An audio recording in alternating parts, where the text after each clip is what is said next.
ஒரு வீர பெண்மணி.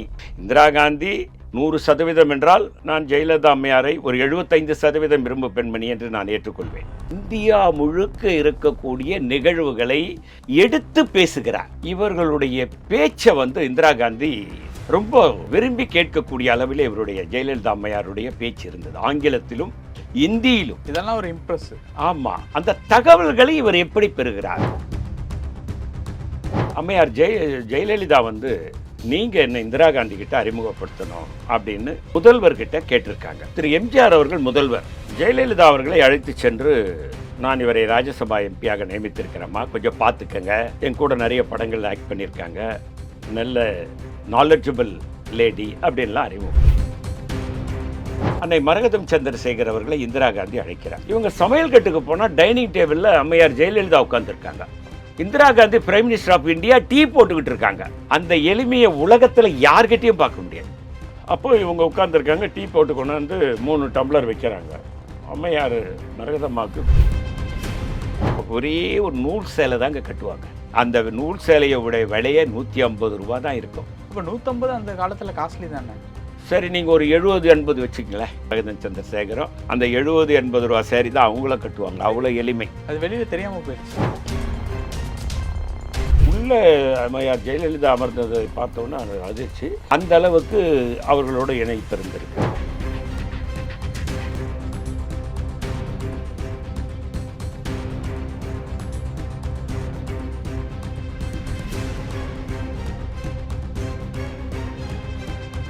ரியலோ நேயர்களுக்கு வணக்கம். இன்று நம்மளுடைய நேர்காணலுக்கு காங்கிரஸ் மூத்த தலைவரான திரு பொன் கிருஷ்ணமூர்த்தி அவர்கள் இணைஞ்சிருக்காங்க. சார் வணக்கம். வணக்கம் சார்.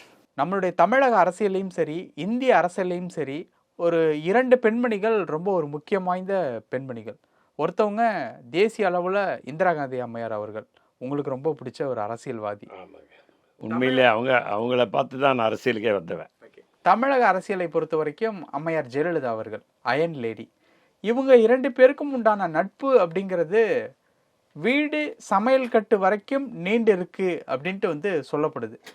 ஆனால் நான் பார்த்த வரைக்கும், படித்த வரைக்கும் 2 பேரும் பேசிக்குவாங்க. சொல்லப்போனால் இந்திரா காந்தி அவர்கள் ஜெயலலிதா அம்மையாருக்கு ஒரு சின்ன இன்ஸ்பிரேஷன் அப்படிங்கிற அளவுக்கு தான் நான் கேள்விப்பட்டது. ஆனால் வீடு கிச்சன் வரைக்கும் போயிருக்காங்க அப்படின்னா என்ன 2 பேருக்கும் உண்டான நட்பு? அதாவதுங்க, 2 பேருமே அயன் லேடின்னு சொன்னீங்க. I agree with you. அது உண்மையான வார்த்தை. 2 பேருமே ஒரு முடிவெடுத்தால் அதுலேருந்து மாற மாட்டாங்க. இந்த விஜய் டைலாக் மாதிரி தான், ஒரு வாட்டி முடிவு பண்ணிட்டேன்னா என் பேச்சை நானே கேட்க மாட்டேன். அப்படி கூட வச்சுக்கலாம். அதில் ஒன்றும் தப்பு இல்லை, வச்சுக்கலாம். வார்த்தைகள், நல்ல வார்த்தைகள் இருக்கும்போது அதை பயன்படுத்துவதில் தவறில்லை. அது யார் சொன்னார்கள் என்பதல்ல, ஆனால் வார்த்தை எப்படி இருக்கிறது என்பது தான். அது பொருத்தமான வார்த்தையாக இருப்பதனால் அதை ஏற்றுக்கொள்ளலாம், தவறு. அம்மையார் ஜெயலலிதா அவர்கள் முதலில் ராஜ்யசபா உறுப்பினராக திரு எம்ஜிஆர் அவர்களால் தேர்ந்தெடுக்கப்படுகிறார். 83, 84 அந்த நேரம் தான். அதாவது 84 அம்மையார் இந்திரா காந்தி இறந்துட்டாங்க.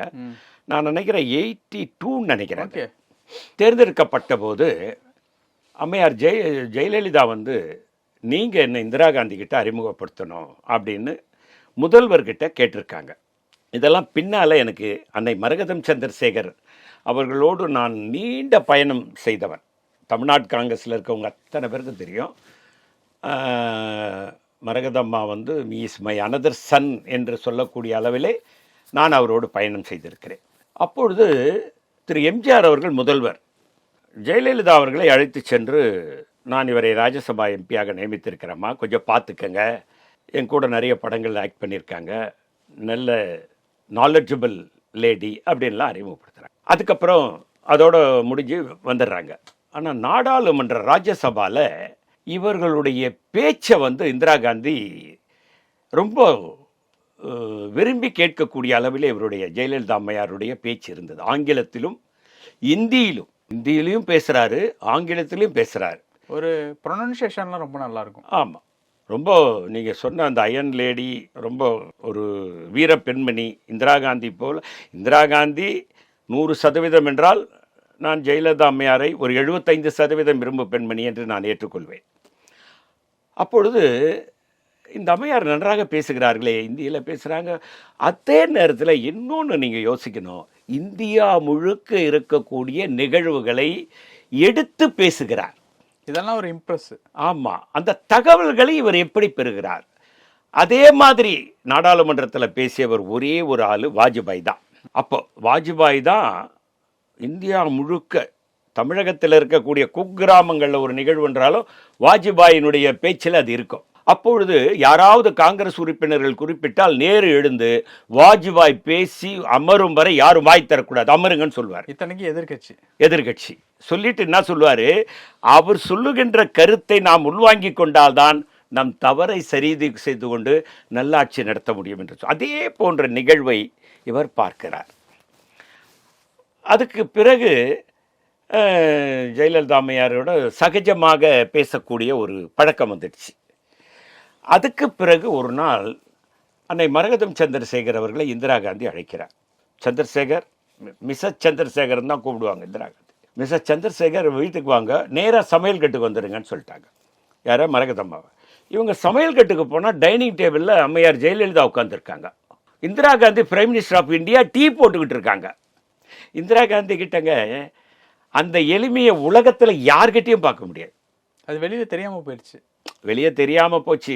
ஒரே ஒரு நூல் சேலை தாங்க கட்டுவாங்க எப்போவுமே. அந்த நூல் சேலையோட விலையே 150 ரூபா தான் இருக்கும். அப்போ 150 அந்த காலத்தில் காஸ்ட்லி தானே.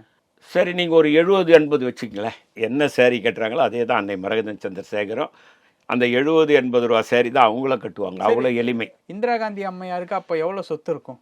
அப்போ வீடே குடிசை வீடு கூட டெல்லியில் கிடையாது, இன்ன வரைக்கும் கிடையாது. அந்த குடும்பத்துக்கு குடிசை கூட கிடையாது. அதாவது ராஜீவ் காந்தியை தகுதி நீக்கம் செஞ்சாங்க. ராகுல் காந்தியை அவர் அங்கேருந்து 9 துக்ளக் ரோட்லேருந்து வெளியேறினார்.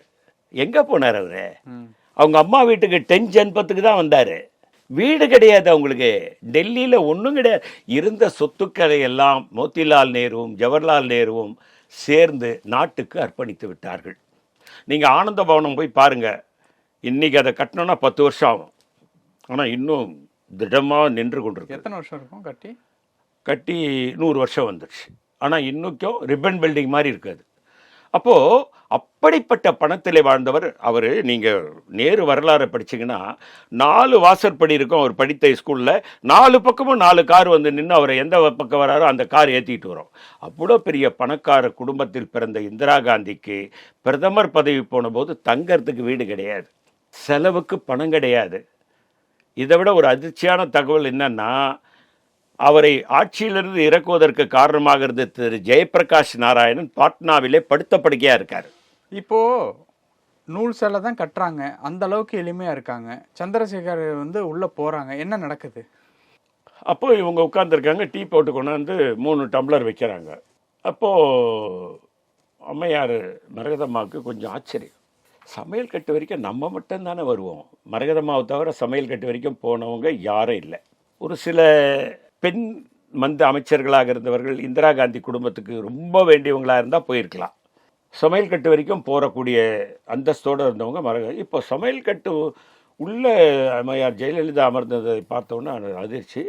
அந்த அளவுக்கு அவர்களோட இணைப்பு இருந்திருக்கிறது. அதுக்கு பிறகு நான் அன்னை மரகதம் சந்திரசேகரை கேட்டபோது அவர்கள் சொன்னார்கள், ஜி பார்த்தசாரதி அயலுறவுத்துறை செயலாளராக இருந்தார் நேரு பிரதமராக இருக்கும்போது. அவர் தமிழகத்தை சேர்ந்தவர், மிகுந்த திறமைசாலி. அவர் ஜெயலலிதாவினுக்கு ஒரு முறையில் மாமா முறை வேண்டும். மாமா நேரு மாமா மாதிரி இங்கே இவரும் மாமா. நேரு மாமான்றது வேற சார், அது செல்லமா கூப்பிடுறது. செல்லமா நேரு மாமான்றது. பார்த்தசாரதி ஜெயலலிதாவுக்கு தான் மாமாவை தவிர எல்லாருக்கும் மாமா கிடையாது. சந்தியாவினுடைய முறை மாப்பிள்ளை அவர். சந்தியா யாருன்னா ஜெயலலிதா அம்மையாருடைய தாயார். அவர்களுக்கு திருமணம் நடப்பதாக இருந்து நின்று விட்டது. ஆனால் இவருடைய அறிவுத்திறமையை பார்த்து, இது நிறைய பேருக்கு தெரியாத வரலாறு, இது ஒரு காங்கிரஸ் தலைவருக்கும் தெரியாது, பார்த்தசாரதி மீது எப்பொழுதும் ஒரு ஈர்ப்பு நேருக்கு இருந்து கொண்டே இருந்தது. ஏன்? அவருடைய அறிவாற்றல், அவருடைய ஆற்றல் மிக்க வேலை, அவருடைய நுட்பமான மதிநுட்பமான செயல்கள். அயலுறவுத்துறையிலே செயலாளராக இருந்த அவர் பணியாற்றிய விதம், அமெரிக்கா போன்ற நாடுகளை தன் பக்கம் இழுத்து வைத்த பெருமை பார்த்தசாரதிக்கு உண்டு என்று நேரு நம்பிய காலம். அப்பொழுது இந்திரா காந்திக்கு திருமணம் நடக்கவில்லை. அப்பொழுது அவர் 2-3 பேர்களை தேர்வு செய்து வைத்திருந்தார். அதிலே ஒரு பெயர் பார்த்தசாரதி. அப்பொழுது நேரு கேட்குறாரு, தமிழ்நாட்டைச் சேர்ந்த ஒரு பிராமணர் தான் அவர் பார்த்தசாரதி, உங்களுக்கு தான் தெரியுமே. அந்த அம்மா முடியாது, நான் ஃபெரோஸ் காந்தின்னு ஒருத்தரை லவ் பண்ணிகிட்டு இருக்கேன், அவரை மட்டும்தான் நான் திருமணம் பண்ணிக்குவேன்னு கல்யாணம் பண்ணிக்கிட்டாங்க. திருமணம் செய்து கொண்ட பிறகு அதை இந்த வரலாற்றை ஜெயலலிதா அம்மையார் கூறுகிறார். யார்கிட்ட? இந்திரா காந்தி கிட்ட.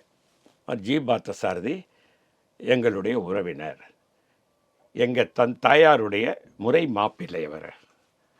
அப்படி என்றவுடன் தன் தந்தையார் அவர் மீது வைத்திருந்த நட்பின் ஆழமாக அவர் மிகப்பெரிய ஒரு வரலாற்று நாயகனாக இந்தியா முழுவதும் உலகம் முழுவதும் வலம் வந்தவர் என்ற அடிப்படையில் அவருக்கு சொந்தமான பெண் என்பதனால் இன்னும் கூடுதல் மரியாதை அவர் மீது வந்துவிட்டது இந்திரா காந்திக்கு.